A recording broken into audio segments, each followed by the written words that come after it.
हे बघ, दीदी आणि जीजू पॅरिसला गेलेत. The most romantic city in the world.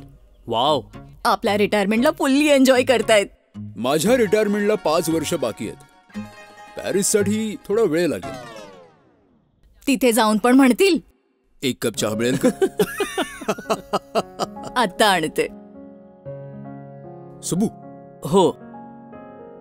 Subbu, ऐकलंय म्युच्युअल फंड्स मध्ये एक्सपर्ट झालायस. एक ऍडवाइस हवी आहे. काही एक्सपर्ट नाही काका, पण विचारा ना काय हवंय.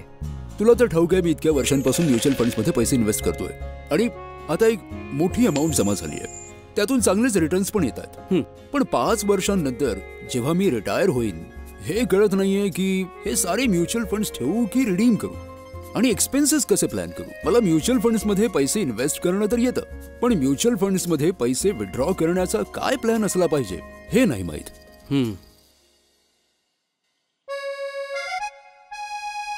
काका, सिंपल आहे. मी सांगतो म्युच्युअल फंड्स मधून रिटायरमेंटसाठी पैसे कसे विथड्रॉ केले पाहिजे. ओके काका, हे आहेत तुमचे SIP आणि हे आहेत त्यांचे लॉंग टर्म रिटर्न्स. ओके. आता जार आहे 70% फुल आणि हे आहेत तुमचे पुढच्या 5 वर्षांचे इन्व्हेस्टमेंट्स आणि त्यांचे रिटर्न्स. आता बोलूया सिस्टमॅटिक विड्रॉल प्लॅन्स बद्दल. सिस्टमॅटिक विड्रॉल प्लॅन कधी ऐकलं नाही. सिस्टमॅटिक विड्रॉल प्लॅन रिटायरमेंटसाठी परफेक्ट असतो.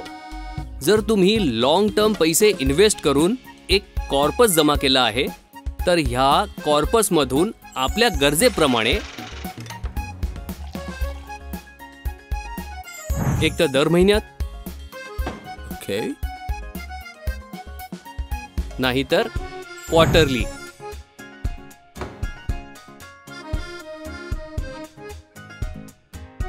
किंवा ॲन्युअली एक फिक्स्ड अमाऊंट जमा करू शकता. इंटरेस्टिंग.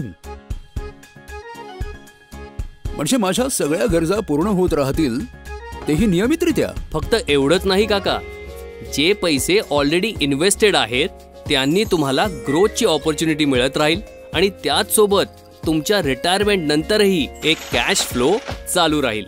सही आहे. आणि माझी वर्ल्ड टूर? घाबरू नका काकू, तुमचा world tour plan is on. फक्त स्वित्झर्लंडच्या निसर्गात जाऊन हे नका म्हणू एक कप चहा मिळेल का? तयार आहे. ओहो, कसा झालाय? सही आहे. म्युच्युअल फंड सही आहे. म्युच्युअल फंडातील गुंतवणुकी बाजारातील जोखमींच्या अधीन असतात. योजनेशी संबंधित सर्व दस्तऐवज काळजीपूर्वक वाचा.